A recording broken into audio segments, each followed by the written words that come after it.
Tension is running high in Myanmar as waves of deadly violence against Muslim minorities spread across the country. More than 40 people have died in the unrest of recent weeks. Analysts say the strife is threatening to undermine the huge strides the country has made towards democracy. The virtual silence of opposition leader Aung San Suu Kyi, along with her warming ties with the military, has not gone unnoticed. Joanna McCarthy reports.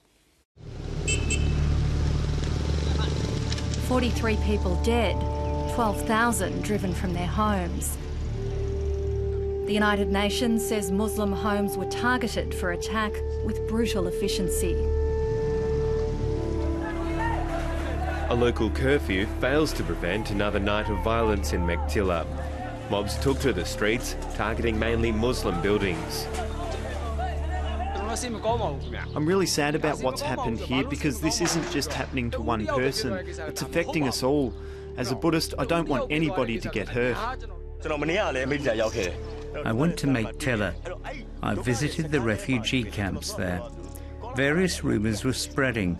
Rumours breeding hatred were spreading. I'm very much worried.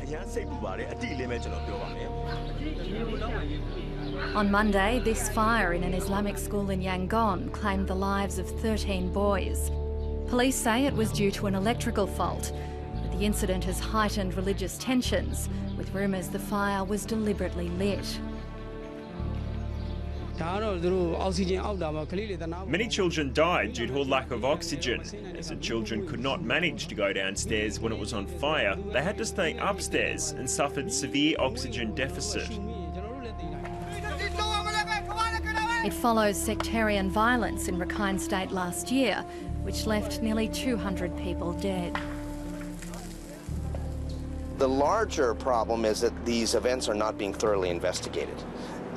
They are not getting to the bottom of this situation. And part of the result of that is that there seems to be impunity to abuse Muslims. And as the violence raged in Mektila, Myanmar's army was putting on its annual display of military might. But this year, there was one notable presence. The woman who spent more than 15 years in detention has now made her peace with the generals. A pragmatic move as she manoeuvres towards the presidential race in 2015. Aung San Suu Kyi can't stand for president unless there's constitutional change. And with the military holding a quarter of the seats in Parliament and a veto power, her fate, once again, is in their hands. So it's a juggling act, it's a very tricky situation. She recognises that the military still calls the shots. She wants to work with them as far as she can to get the reforms that she wants to see implemented. But those compromises have disappointed some of her supporters. She met with angry protests from locals over her endorsement of a copper mine in the country's northwest. And there are those who wanted to speak out more loudly about the religious and ethnic conflicts racking the nation.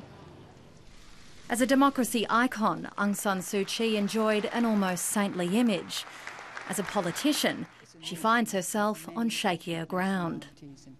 She is ethnically Burmese. Her electorate is one of ethnically Burmese people.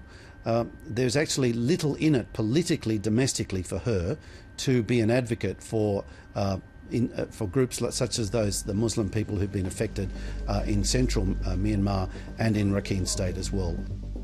But beyond that, I think she recognises that she needs to play a prominent role as a national iconic figure if the country is going to see through this period.